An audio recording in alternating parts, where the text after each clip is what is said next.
আল্লাহ তাআলার বিধান অনুযায়ী মৃত্যু যেমন অবধারিত, গোটা পৃথিবীর সমস্ত শক্তি মিলে যদি মরহুম মাস্টার ইউনূস বিশ্বাস সহ মানুষকে মৃত্যুর মুখ থেকে বাঁচানো না যায়, তাহলে পৃথিবীর সমস্ত মানুষের ক্ষমতাকে এক জায়গায় করে 1 ইঞ্চি শান্তি মানুষের মধ্যে নিয়ে আসা যাবে না।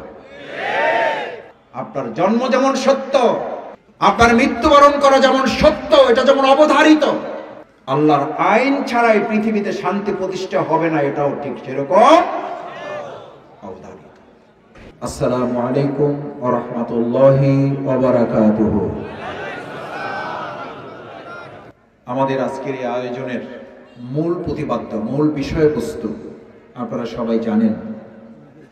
আপনাদের প্রিয় মানুষ মরহুম মাস্টার ইউনূস বিশ্বাসের জন্য গত 4 তারিখে সড়ক দুর্ঘটনায় ইন্তেকাল করেছেন। আমরা আল্লাহ তাআলার কাছে তার জন্য প্রাণ ভরে দোয়া করি, মহান আল্লাহ রাব্বুল আলামিন আপনি মেহেরবানি করে আমাদের প্রিয় মরহুম মাস্টার ইউনূস বিশ্বাসকে, মানুষ হিসাবে তার ভুল ত্রুটি হয়েছে, আপনি তার গুনাহগুলো মাফ করে তাকে জান্নাতুল ফিরদাউসের জন্য নসিব করুন। আমিন। ভাইয়েরা, মরহুম মাস্টার ইউনূস বিশ্বাস সহ অত্র এলাকায় আমাদের অনেক মরহুম আছেন। আমি শুরুতেই, এখানে কষ্ট করে এসেছেন, আমরাও এক সময় মরে যাব। আমি জানি না আমার নসিবে এতজন মানুষের উপস্থিতিতে কোনো আলোচনা হবে কিনা। আমার খুব ভালো লাগছে যে একজন মানুষ তার জীবনের সময়গুলো কিভাবে ব্যয় করলেন, তার ভালোবাসায় সিক্ত হয়ে কিছুটা শীতের আবহাওয়ার মধ্যেও আমার পরম শ্রদ্ধেয় মুরব্বীরা, আমার পরম শ্রদ্ধেয় শিক্ষকবৃন্দ, আমার পরম শ্রদ্ধেয় ওলামায়ে কেরামগণ, আমার পরম শ্রদ্ধেয় তরুণ যুবকেরা যারা এখন ক্লাবে, মাঠে, ঘাটে, বাজারে ঘোরাফেরা করার কথা, তারা পিনপতন নিস্তব্ধতা বজায় রেখে মরহুম মাস্টার ইউনূস বিশ্বাসের স্মরণে দোয়া করার জন্য এসেছে। দোয়াই যেহেতু মূল উদ্দেশ্য, আলোচনা আজকে উদ্দেশ্য নয়। যেহেতু জীবন কর্ম আলোচনা বলা হয়েছে, ছোট্ট কয়েকটা কথা বলব। মালাকুল মউত, মৃত্যুর ফেরেশতা, যখন দায়িত্ব বন্টন হয়েছে, সে বলেছিল, আল্লাহ আমাকে এমন একটা বিভাগ দিলেন, এমন একটা মন্ত্রণালয় দিলেন, যে মন্ত্রণালয়ের দায়িত্ব পালন করার কারণে মানুষ আমাকে গালিগালাজ করবে, মানুষ আমার প্রতি বরদোয়া করবে, মানুষ আমাকে খারাপ বলবে, কারণ আমি মানুষে কি করি, কি কবজ করি, জান কবজ। আল্লাহ তাআলা বললেন, তোমার কোনো টেনশন নাই, তোমার দুশ্চিন্তা করতে হবে না, আমি একটা ব্যবস্থা করে দিচ্ছি। তুমি জান কবজ করবা, মানুষ তোমাকে গালি দিবে না, মানুষ গালি দিবে ডাক্তারকে। কাকে? ডাক্তার। মানুষ মারা যাবে, তুমি জান কবজ করবা, তোমাকে গালি দিবে না, গালি দিবে ওই বাসের মালিককে, ওই বাসের হেল্পারকে, ওই বাসের ড্রাইভারকে। তুমি জান কবজ করবা, মানুষ হসপিটালকে গালিগালাজ করবে, মানুষ চিকিৎসাকে গালিগালাজ করবে, মানুষ রোগকে গালিগালাজ করবে, তোমাকে গালিগালাজ করবে না। কারণ আমি একটা উসিলা, একটা মাধ্যম দিয়ে তাকে পৃথিবী থেকে তুলে নিয়ে আসবো, যার কারণে তোমাকে কেউ গালি দেবে না। আসলে এই রোগটা তার কোনো মৃত্যুর জন্য দায়ী নয়, এটা মৃত্যুর একটা উসিলা মাত্র। সিদ্ধান্তটা কার? আল্লাহ। আইনামা তাকুনু ইউদরিকুকুমুল মাউত, যেখানে থাকো। গোটা পৃথিবীতে বিভিন্ন সময় মহাগ্রন্থ আল কোরআনের আয়াতকে চ্যালেঞ্জ করা হয়েছে, আজকেও কেউ কেউ চ্যালেঞ্জ করে। মানুষের তৈরি করা আইন দিয়ে সমাজ তারা পরিবর্তন, সংস্কার করে ফেলবে, এটা এক ধরনের চ্যালেঞ্জ। মহাগ্রন্থ আল কোরআনের আইন, আল্লাহর শাসন ছাড়া এই পৃথিবীতে পূর্ণ সংস্কারও হবে না এবং সমাজে শান্তিও প্রতিষ্ঠিত হতে পারে না। কেন পারে না? আল্লাহ তাআলার বিধান অনুযায়ী মৃত্যু যেমন অবধারিত। প্রথম শিক্ষা আজকের আলোচনার, মরহুম মাস্টার ইউনূস বিশ্বাসের জীবন থেকে প্রথম সিদ্ধান্ত, গোটা পৃথিবীর সমস্ত শক্তি মিলে যদি মরহুম মাস্টার ইউনূস বিশ্বাস সহ মানুষকে মৃত্যুর মুখ থেকে বাঁচানো না যায়, তাহলে পৃথিবীর সমস্ত মানুষের ক্ষমতাকে এক জায়গায় করে 1 ইঞ্চি শান্তি মানুষের মধ্যে নিয়ে আসা যাবে না। কার ফয়সালা ছাড়া? আপনার জন্ম যেমন সত্য, আপনার মৃত্যুবরণ করা যেমন সত্য, এটা যেমন অবধারিত, আল্লাহর আইন ছাড়াই পৃথিবীতে শান্তি প্রতিষ্ঠা হবে না, এটাও ঠিক সেরকম অবধারিত। কারণ আইনামা তাকুনু ইউদরিকুকুমুল মাউত। বিজ্ঞানীরা চ্যালেঞ্জ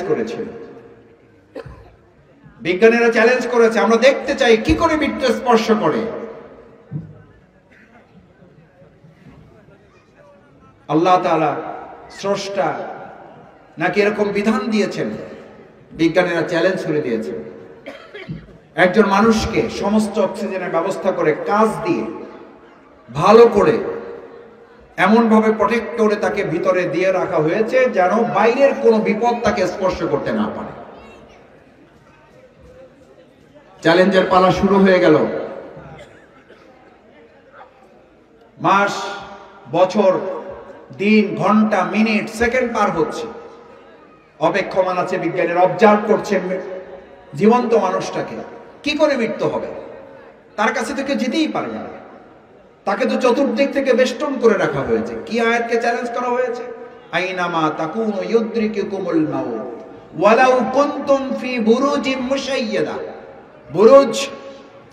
বুরুজ বলা হয় পৃথিবীতে এখন পর্যন্ত যত শক্তিশালী জিনিস আবিষ্কার করেছে বিজ্ঞানীরা, সেই শক্তিশালী জিনিসকে সবকিছু ভেদ করতে পারে। সেই ভেদ করতে পারার নাম হচ্ছে বুরুজ। আর সেই বুরুজকেও ভেদ করতে পারবে না এমন জিনিস আবিষ্কার করেছে বিজ্ঞানীরা, তার নাম দিয়েছে তারা ওই যে বেষ্টন করে রেখেছে মৃত্যুকে। মৃত্যুকে বেষ্টন করে রেখেছে বিজ্ঞানীরা। মৃত্যু আমাদেরকে বেষ্টন করে রেখেছে আল্লাহ বলেছেন, আর ওরা বলেছে আমরা মৃত্যুকে বেষ্টন করে রেখেছি। এরা তো ইমানদার না, এরা আল্লাহর আয়াতকে কি করেছে? আচ্ছা আপনাকে বলি ভাইয়েরা, এই কথা শোনার পরে আপনি নাউজুবিল্লাহ বলতেছেন, আমরা নাউজুবিল্লাহ বলতেছি। ওরা তো ইমানদার না, ওরা তো মুরতাদ, ওরা তো কাফির, ওরা তো মুশরিক, ওরা তো বেঈমান, ওরা তো ঈমানই আনে নাই। ওরা তো আল্লাহর আয়াতকে চ্যালেঞ্জ করেছে। কি চ্যালেঞ্জ করেছে? আল্লাহ বলেছেন মৃত্যু তোমাকে বেষ্টন করে আছে, আর ওরা বলেছে আমরা মৃত্যুকে বেষ্টন করে রেখেছি। কি করে ঢোকে দেখে নেবে। আচ্ছা এইটা যদি তার জন্য মুরতাদগিরি হয়, এইটার জন্য তার যদি বেঈমানি হয়, তাহলে আজকের যুগে এসে কেউ যদি বলে আল্লাহর দেওয়া বিধানের বাইরে গিয়েও সমাজ, রাষ্ট্র, অর্থনীতি, সমাজনীতি, পররাষ্ট্রনীতি, সমরনীতি পরিচালনা করে আমরা সুখী সমৃদ্ধ একটা সমাজ বিনির্মাণ করে দিতে পারবো, তাহলে এটা কি ওই বিজ্ঞানীদের মতো হবে না? হবে না। ওরা আল্লাহর আয়াতকে চ্যালেঞ্জ করেছে, আর আল্লাহ তাআলা বলেছেন ওয়ালা তুবাজ্জিরু তাবজিরা, তোমরা অর্থনীতিতে অপচয় করো না। আর আমাদের একটা মূর্তি বানাতে কয়েক হাজার কোটি টাকা অপচয় করা হয়েছে। এটা কাকে চ্যালেঞ্জ করা হয়েছে? আল্লাহ বলেছেন অর্থনীতিতে তোমরা বাড়াবাড়ি করো না। ইন্নাল মুবাযযিরিনা কানু ইখওয়ানাশ, কার ভাই? ফেরেশতার ভাই। অপচয় করো না। এখন এই আয়াতকে চ্যালেঞ্জ করে কেউ যদি দোকানে গিয়ে তার অধিকারের বাইরে গিয়ে বলে এই দোকান চালাইতে হলে চাঁদা দিতে হবে, নাহলে দোকানের ঝাপ বন্ধ করো, এই লোকটা যদি সালাতুল ইশার নামাজ পড়েও গিয়ে এই কথা বলে, ও ইমানদার না বেঈমান? ইমানদার না বেঈমান? মরহুম মাস্টার ইউনূস বিশ্বাস এই জাতীয় বেঈমানদের বিরুদ্ধে লড়াই করেছেন, আমরাও লড়াই করব। কেন লড়াই করেছেন? ওনার কোন ব্যক্তির সাথে শত্রুতা ছিল না। ওই যে বিজ্ঞানীরা আল্লাহর আয়াতকে চ্যালেঞ্জ করে বলেছে তুমি মৃত্যুকে বেষ্টন করেছো আমাদেরকে, আমরা মৃত্যুকে বেষ্টন করলাম। আর আজকের যুগের কতিপয় মুসলিম নামধারী লোকেরা বলেন আল্লাহর বিধান দিয়ে তোমরা শান্তি প্রতিষ্ঠা করবো। হুজুররা এই কথা যতই বলো লাভ হবে না, আমরা যেই লাউ সেই কদু, মানব রচিত মতবাদ দিয়ে আমরা শান্তি প্রতিষ্ঠা করব। এই মুরতাদদের সাথে এই ব্যক্তির কি পার্থক্য আছে? আলা লাহুল খালক ওয়াল আমর। মরহুম মাস্টার ইউনূস বিশ্বাসের জীবন কর্মের মূল স্লোগান ছিল সৃষ্টি যার, সৃষ্টি যার, এটা কি ওনার বাপের স্লোগান? এটা কি ওনার স্ত্রীর স্লোগান? এটা কি বাংলাদেশ জামাত ইসলামের আমিরের স্লোগান? এটা একজন ইমানদার মুসলিম মুসল্লি যিনি নামাজ পড়ে আল্লাহু আকবার, নারায়ে তাকবীর আল্লাহু আকবার, আল্লাহর ওয়াহদানিয়তের ঘোষণা দিয়ে এসেছে। সেই আল্লাহরই ঘোষণা, আলা লাহুল খালকু ওয়াল আমর, সৃষ্টি যার আইন চলবে তার।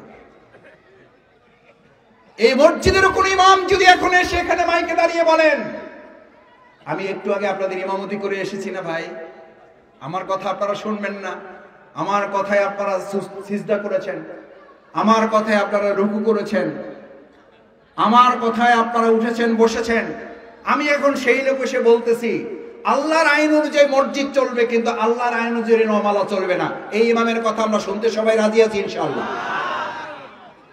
কি বলেন?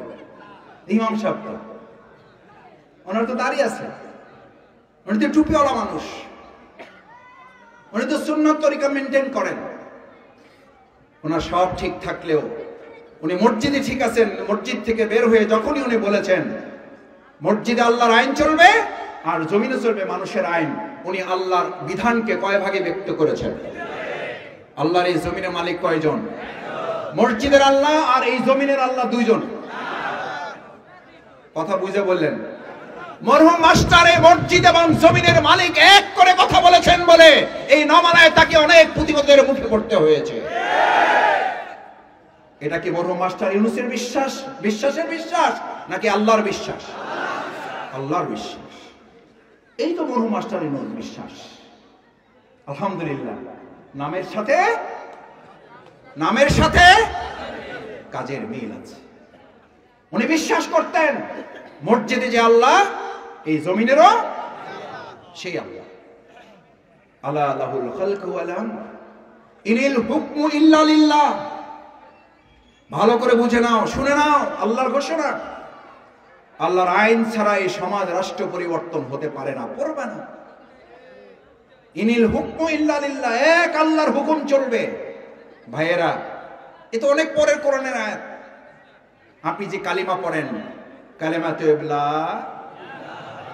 লা, একটু পড়েন, জিকির করেন, লা ইলাহা ইল্লাল্লাহ, জোরে, ইলাহা ইল্লাল্লাহ, লা ইলাহা ইল্লাল্লাহ, লা ইলাহা ইল্লাল্লাহ, লা ইলাহা ইল্লাল্লাহ মুহাম্মাদুর রাসূলুল্লাহ। চিৎকার করে বলেন সাল্লাল্লাহু আলাইহি ওয়াসাল্লাম। লা ইলাহা, যে কালিমা পড়ে আপনি নিজেকে মুসলিম দাবি করেন, এই কালিমার আহ্বান কি? এই কালিমা কি বলে আপনাকে? যে দলের, যে মতের, যে আদর্শের, যে রাজনীতির আপনি হন, কোনো আপত্তি নাই, হন, কিন্তু একটু বিবেকের কাছে প্রশ্ন করেন, মরহুম মাস্টার ইউনূস বিশ্বাস কেন আপনাদেরকে ইসলামের আহ্বান করত? কেন মামলার পর মামলা হওয়ার পরও তিনি এই পদ থেকে ফিরে আসলেন না? কেন জেল জুলুম নির্যাতন হামলা মামলা সহ্য করে চাকরি চলে গেল? আমি বলেছি, আমি কথা বলেছি, ভাই একটু সহ্য করেন না, একটু সবর করেন, কয় মাস এই পোস্টে আপোষ হবে না, যাক চাকরি আমার রিজিকের ফয়সালা করে না। মরহুম মাস্টার ইউনূস বিশ্বাসের আর একটা গুরুত্বপূর্ণ উপলব্ধি ছিল, চাকরি আমার রিজিকের ফয়সালা করে না, আমার রিজিকের ফয়সালা করে মহান আল্লাহ সুবহানাহু ওয়া তাআলা। আমার নিজের কানে শোনা, আমি বলেছি ওনাকে, স্কুলের শিক্ষক বৃন্দ এখানে আছেন, আমার চেয়ে ওনারা আরো ভালো বলতে পারবেন। আমি বলেছি, আমি অনুরোধ করেছি, বরিশাল থেকে আসেন, ভাইদের সাথে বসেন, কথা বলেন, অন্যরা যেভাবে চাকরি করেন আমিও চাকরি করেন। কয় না মোসাদ্দেক ভাই, আমি রিজিকের কাছে আত্মসমর্পণ করব না, আমি আত্মসমর্পণ করেছি রিজিকের মালিকের কাছে। সুবহানাল্লাহ, সুবহানাল্লাহ। আর আমরা আত্মসমর্পণ করি কার কাছে? রিজিকের কাছে, সম্মানের কাছে, মর্যাদার কাছে। এমপি সাহেব, মন্ত্রী সাহেব, চেয়ারম্যান সাহেব, সভাপতি সাহেব, এখন আমার নতুন সভাপতি আরেকজন হয়েছে, এখন তো ওনার পিছনে ঘুরতে হবে। ভাই আসসালামু আলাইকুম, ভাই আসসালামু আলাইকুম। আমি বলি কি বললেন, তো বুঝাও তো যায় না। আসসালামু আলাইকুম ভাই। আমি বললাম সালাম দেয় মানুষ মানুষকে নিরাপত্তার জন্য, আপনার সালাম তো ভয় পেয়ে হার্ট অ্যাটাক করে ফেলবে। আসসালামু আলাইকুম ভাই। কয় ভাই এটা নির্বাচনী সালাম। আস্তাগফিরুল্লাহ পড়েন। এই নির্বাচনী সালাম এলাকায় আছে না নাই? মরহুম মাস্টার বিশ্বাস ইউনুস নির্বাচনী সালাম দিতেন না সুন্নতি সালাম দিতেন?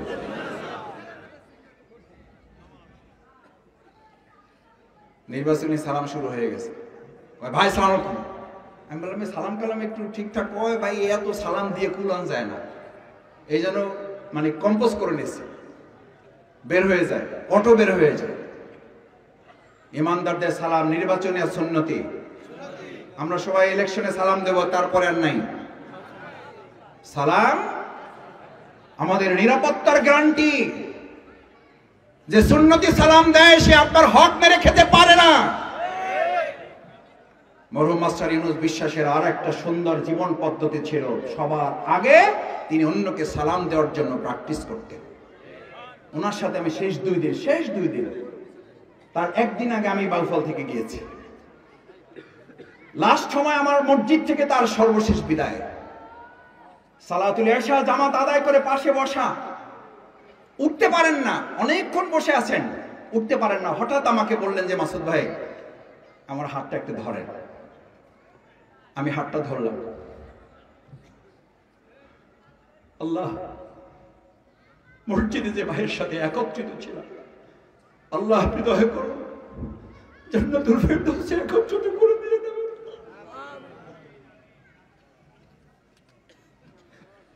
আল্লাহ, আপনার এই দিনের গোলামটা সালাত আদায় করে উঠতে পারে না, অথচ সারাটা দিন দিনের কাজে, ইসলামের আন্দোলনের কাজে সৈনিকের মতো ছুটেছে। আমি বললাম বলেন কি, আপনি সালাত থেকে উঠতে পারছেন না, সারাটা দিন আজকে দৌড়েছেন আপনি। কয় মাসুদ ভাই ঢাকায় গিয়ে একটু ডাক্তার দেখানো লাগবে, আমার পাটা নড়াইতে পারি না।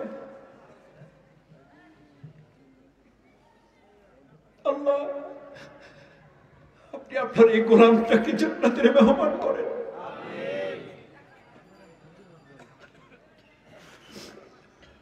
ভাইয়েরা, মরহুম মাস্টার ইউনুস বিশ্বাস শক্তির জোরে চলতেন না, বিশ্বাসের জোরে চলতেন।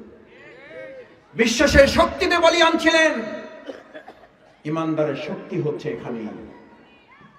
আমাদের শক্তি রাজনৈতিক শক্তি নয়, আমাদের শক্তি সভাপতি সেক্রেটারি কোন পদ পদবি কোন দলে আছি, সরকার নাকি বিরোধী দলে আছি, এই শক্তি ইমানদারের আসল শক্তি নয়।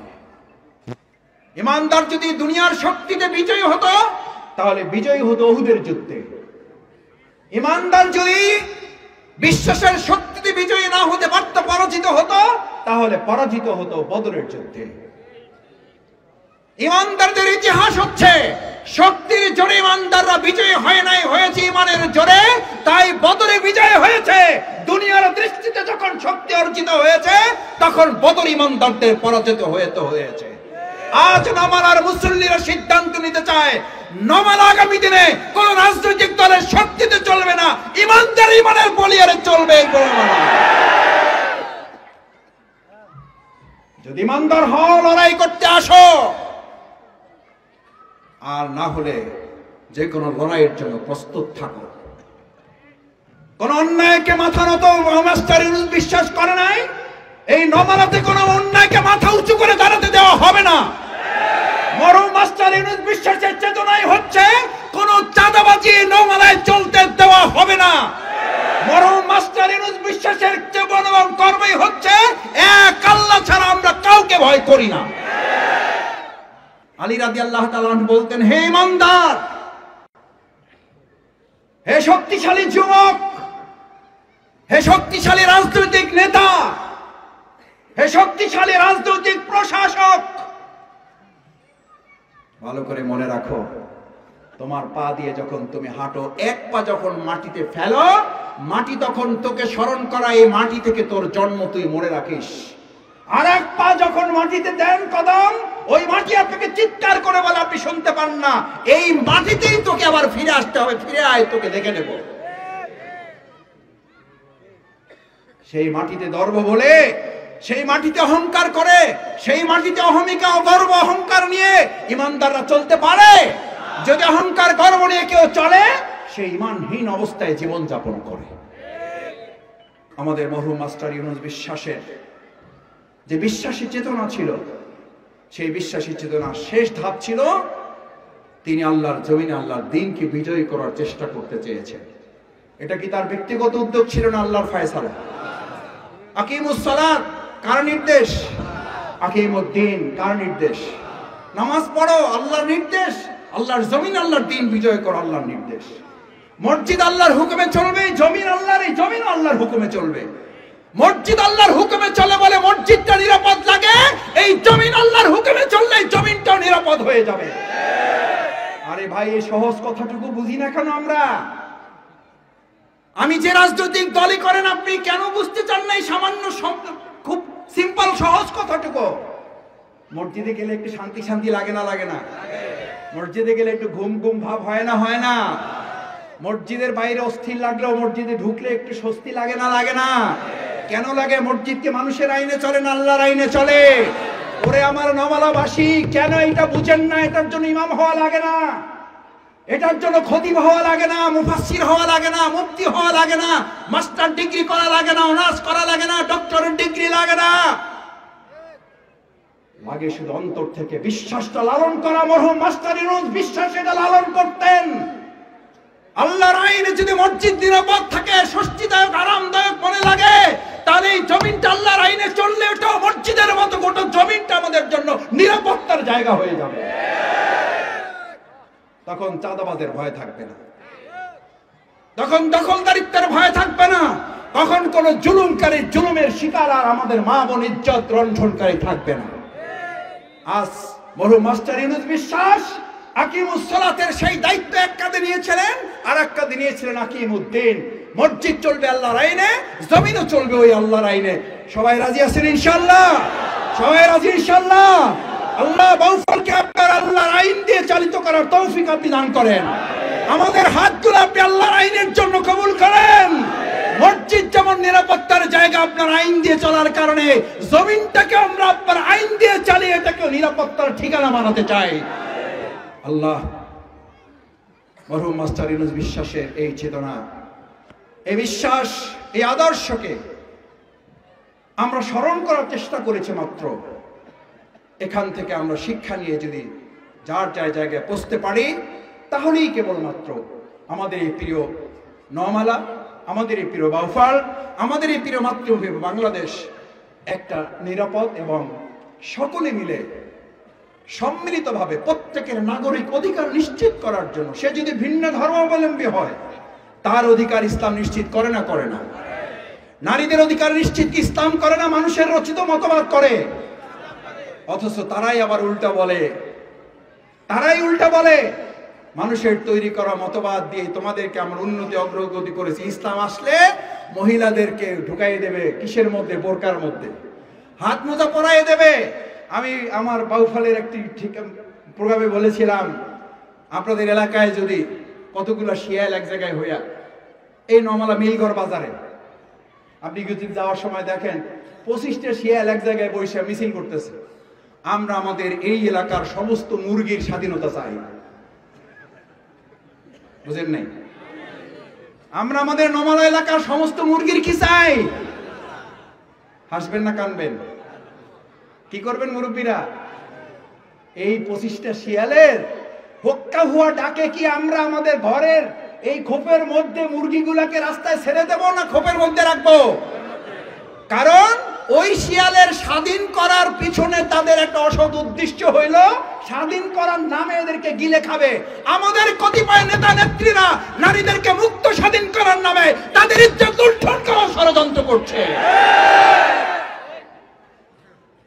আর কয় ইসলাম আইলে খবর আছে, আর কিন্তু কাটবে আপনার চোরের মনে, চোরের মনে, চোরের মনে। এখন যদি 20 গাড়ি পুলিশ এখানে আসে, কেউ উঠবেন? কেন উঠবেন না? আমরা কোনো কি করতেছি না, কি করতেছি না? আর পাশের দোকানের খুপড়ির মধ্যে অন্ধকার, একটু আলো, একটু মাথা দেখা যায়, পা দেখা যায় না, পা দেখা যায়, হাত বোঝা যায় না, হালকা ধোয়া শুধু দেখা যায়। ওখানে পুলিশও যাওয়া লাগবে না, কোন চকিদের জড়িয়ে যদি খালটা বাঁশির হুইসেল বাজায়, আরে ভাই দৌড় দেওয়া তো একটা টাইম লাগে, দৌড় তো দিতে পারবে না। আমি এরকম 2-4টাকে জিজ্ঞেস করছি, দৌড় দিলি না? কয় মাসুদ দেহাও ভুলে গেছে। দৌড় যে দেব, জেলখানা এগুলোর সাথে থাকছি তো 4.5 বছর, এগুলোর সাথে থাকছি।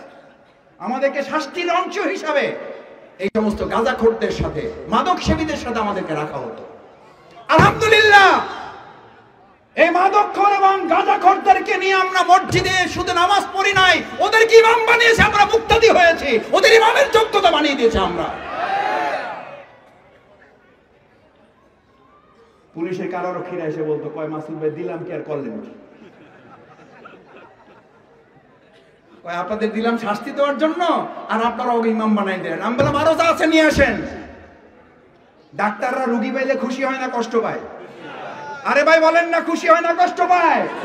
আমি কারারক্ষীর সুপারভাইজারদের বললাম, জেলা সাহেব শোনেন, আমরা ওই রকম ডাক্তারি মেডিকেল পড়ার সুযোগ পাই নাই, অত মেধা টেধা নাই, বাংলার সাহিত্য বাংলায় পড়ছি টুকটাক, কিন্তু এই সমাজেরও ডাক্তারি করার টুকটাক জ্ঞান আমাগো আছে। যত রুগী আছে নিয়ে আসেন, মাদক সেবী আছে নিয়ে আসেন, যত টপ টেরর আছে নিয়ে আসেন,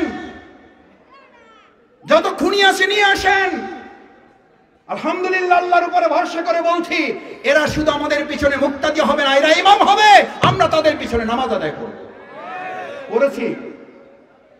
করেছি, এখনো দেখা হয়, এখনো কথা হয়, ফোন করে অনেক পুরানো নাম্বার থেকে, কয় যে মাসুদ ভাই যে যেখানে আপনার সাথে ছিলাম সূরা কিরাত শিখাইছিলেন, আলহামদুলিল্লাহ এখন ওই সময় একবারে 5 ওয়াক্ত পড়ছি, এখন পুরোটা পারি না, ধরে রাখছি, কিন্তু আমরা ইমাম বানাই দিয়েছিলাম।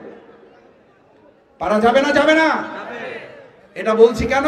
ওই যে 3টা লোক অন্ধকারে বসে আমাদের কলিজার টুকরা সন্তানদের হাতে কে বা কারা অসৎ উদ্দেশ্যে ষড়যন্ত্রের অংশ হিসাবে তাদের মেরুদণ্ডটা ভেঙে দেওয়ার জন্য। আমি বাউফলে শুনেছি মরহুম মাস্টার ইউনুস বিশ্বাস এটার বিরুদ্ধে প্রতিবাদ করতেন। মাদক মুক্ত বাউফল চান কারা? চান সবাই? আমাদের সন্তানদের হাতে মাদক থাকবে না, কোরআন থাকবে। কোরআন থাকবে না, মাদক থাকবে। কলম থাকবে না, মাদক থাকবে। বই থাকবে না, অস্ত্র থাকবে। কিন্তু এইটা কি আপনাদের কাছে জানা নাই যে আমাদের বাউফল এখন যত চকলেটের দোকান তার চেয়ে বেশি মাদকের দোকান? আমি প্রশাসনকে আহ্বান জানাই, মাদকের বিরুদ্ধে যুদ্ধ ঘোষণা করুন। বাউফলের প্রত্যেকটা নাগরিক একজন সৈনিক হিসেবে আপনাদের সাথে দায়িত্ব পালন করবে। আমরা জনগণ হিসাবে না, আমরা আপনাদের একজন সিপাহী হিসাবে দায়িত্ব পালন করে মাদক মুক্ত বাউফল আমরা গড়ে তুলব। কারণ এটি সিদ্ধান্ত, এই চেতনা, এই কর্ম লালন করতেন কে? মাস্টার ইউনুস বিশ্বাস। অবৈধ অস্ত্র দিয়ে আমাদের সন্তানগুলোকে শেষ করে দেওয়ার প্রক্রিয়া চলছে, জানেন না? জানেন না বললে আপনাদের উপরে সঠিক ইনসাফ করা হবে না, আপনারা জানেন। আমরা আমাদের সন্তানদেরকে অস্ত্রের পরিবর্তে কলম এবং বই তুলে দিতে চাই। আমাদের সন্তানদেরকে শেষ করতে দেওয়া হবে না। আমাদের মরহুম মাস্টার ইউনুস বিশ্বাসের কলিজার টুকরা সন্তান যদি কোরআন হাদিস দিয়ে কথা বলতে পারে, বাউফলের সমস্ত তরুণ যুবকরাও ইনশাআল্লাহ আগামী দিনে কোরআন হাদিস দিয়ে কথা বলবে না, শুধু এই মসজিদ এবং আমাদের জমিন পরিচালনায় একই সাথে তারা নেতৃত্ব দেবে। আমরা তাদেরকে মসজিদের ইমাম বানাবো, আমরা তাদেরকে জমিনের ইমাম বানাবো। এই এলাকার মেম্বার তিনি হবেন যিনি মসজিদের ইমামতি করতে পারবেন। এই এলাকার চেয়ারম্যান তিনি হবেন যিনি আমি মারা গেলে এসে আমাকে শুধু দাফন করবেন না, আমাকে এসে জানাজার ইমামতি করতে পারবেন। আমি আপনাদের কাছে জানতে চাই, প্রিয় নবী মুহাম্মদুর রাসূলুল্লাহ সাল্লাল্লাহু আলাইহি সাল্লাম কি শুধু মসজিদে নববী চালাতেন, নাকি তিনি মদিনা রাষ্ট্র চালাতেন? আজানের সময় হলে কি তিনি শুধু মুক্তাদি হতেন নাকি ইমামও হতেন? কোন সাহাবী ইন্তেকাল করলে তিনি কি এসে শুধু মাটি দিতেন নাকি জানাজাও পড়তেন? আপনি সেই নবীর উম্মত, সেই নবীর উম্মত। রাজনীতি ভুলে যান, কোন রাজনীতি নাই। জামাত ইসলামী ব্যানার খুলুন। বিবেকের কাছে কষ্ট করে যাচ্ছি, আমার মায়েরা, আমার বোনেরা, যারা পর্দার অন্তরাল থেকে শুনছেন, ভালো করে মাথায় ঢুকিয়ে নিয়ে যান। জামাত ইসলামী মাথা থেকে ফেলে দেন। সেই রাসূলের টুপি যদি ব্যবহার করে সুন্নাহ পালন করতে চান, সেই রাসূলের দাড়ি ব্যবহার করে যদি সুন্নাহ পালন করতে চান, তাহলে সেই রাসূল সাল্লাল্লাহু আলাইহি সাল্লামের সুন্নাহর অংশ হিসেবে মসজিদের ইমামের নেতা এবং আমাদের জানাজার ইমামের নেতা এক না হওয়া পর্যন্ত সমাজে শান্তি ফিরে আসতে পারে না। কিন্তু বুকে হাত দিয়ে বলুন, বুকে হাত দিয়ে 30 সেকেন্ড চোখ বন্ধ করে বলুন, বাউফলে এরকম কতজন মেম্বার, চেয়ারম্যান, পৌরসভার ইউনিয়ন কাউন্সিলর, এমপি, মন্ত্রী বাউফলে আমরা তৈরি করতে পেরেছি, যারা মসজিদে আজান হলে ইমামতি করতে পারবে, আবার রাজপথে অন্যায়ের বিরুদ্ধে মোকাবেলা করে নেতৃত্ব দিতে পারবে, আবার আপনার কফিন চলে গেলে জানাজার ইমামতি করার জন্য দাঁড়িয়ে জানাজার ইমামতি করতে পারবে। এই নেতাকে আমরা তৈরি করতে পেরেছি? এই নেতাকে ভবিষ্যতে আমরা চাই আমরা। আল্লাহ মসজিদের ইমাম আর জমিনের ইমাম আমাদেরকে এক করে দেন। আল্লাহ মসজিদের ইমাম, জানাজার ইমাম এক করে দেন। আল্লাহ ইউনিয়ন কার্যালয়ের চেয়ারম্যান আর জানাজার ইমামতি এক করে দেন। এরকম একটা বাউফল আপনি কবুল করেন, এরকম একটা নমালা আপনি কবুল করেন, এরকম প্রিয় মাতৃভূমি বাংলাদেশকে আপনি কবুল করেন। সেই প্রত্যাশা ব্যক্ত করে এতগুলো কথা আসলে আসলেই বলতে চাই নাই। আপনারা এতজন ভাইয়েরা বসে আছেন, তার চেয়ে অনেক ভাইয়েরা দাঁড়িয়ে আছেন। সত্যি আমি আপনাদের প্রতি কৃতজ্ঞ, সত্যি কৃতজ্ঞ। আমার মতো এই ক্ষুদ্র গুনাহগার মানুষের কথাগুলো আপনারা যে নীরব পিনপতন মুহূর্ত অতিক্রম করেছেন, আমি এই কারণে কথা লম্বা করেছি। আমি বারবার খেয়াল করেছি কেউ চলে যাচ্ছেন কিনা, আমি দেখলাম যে কেউ যাচ্ছেন না আপনারা। আমার খারাপ লাগছিল, আমি কথা শেষ করে দিলে ভাইরা হয়তো মর্মাহত হবেন যে হয়তো সবাই মিলে আমরা একটু কথা শোনার জন্য আসলাম আর আমরা এখান থেকে কিছুই নিয়ে যেতে পারলাম না। এই ভয়ে আমি আসলে কথাগুলো তুলে ধরেছি। আপনারা যদি কষ্ট পেয়ে থাকেন আল্লাহর হস্তে মাফ করে দেবেন। আমার অনেক মুরব্বীদেরকে আমি দেখেছি দাঁড়িয়ে অনেকে দাঁড়িয়ে আছে। আল্লাহ, এখানে দাঁড়িয়ে থেকে যারা ইসলামের আলোচনা শুনেছেন, কাল কিয়ামতের দিনে তাদেরকে আপনি আরশে আজিমের নিচে ছায়া দিয়ে তাদেরকে দান না করায় আপনি বিনা হিসেবে জান্নাতে দিয়ে দিয়েন। তাদের সাথে আমরা যারা বসা আছি আমাদেরকেও আপনি তুলে নিয়ে দিয়েন আল্লাহ। সেই প্রত্যাশা ব্যক্ত করে যারা কষ্ট করে আমাদের আয়োজনকে সফল সার্থক করেছেন, আগামী দিনেও ইসলামের পক্ষে, কোরআনের পক্ষে, আল্লাহর নির্দেশ বাস্তবায়নের পক্ষে যে কোনো সিদ্ধান্ত আসলে এভাবে আমরা কি ঐক্যবদ্ধভাবে ভূমিকা পালন করতে পারবো ইনশাআল্লাহ? সেই প্রত্যাশা ব্যক্ত করে আবারও মরহুম মাস্টার ইউনূস বিশ্বাসের রুহের মাগফিরাত এবং তার জন্য জান্নাতুল ফেরদাউস, বিশেষ করে তার পরিবারকে আল্লাহ তাআলা ধৈর্য ধারণ করার তৌফিক এবং তিনি যে উদ্দেশ্য সাধন করার জন্য আল্লাহর জমিনে আল্লাহর দ্বীন বিজয় করার চেষ্টায় নিজেকে নিয়োজিত করেছিলেন, আমরাও যেন সেই দ্বীন কায়েম করতে করতে আল্লাহর কাছে আল্লাহর গোলাম হয়ে হাজির হয়ে যেতে পারি। আল্লাহ আমাদের সবাইকে কবুল করেন, বলুন আমিন, আমিন।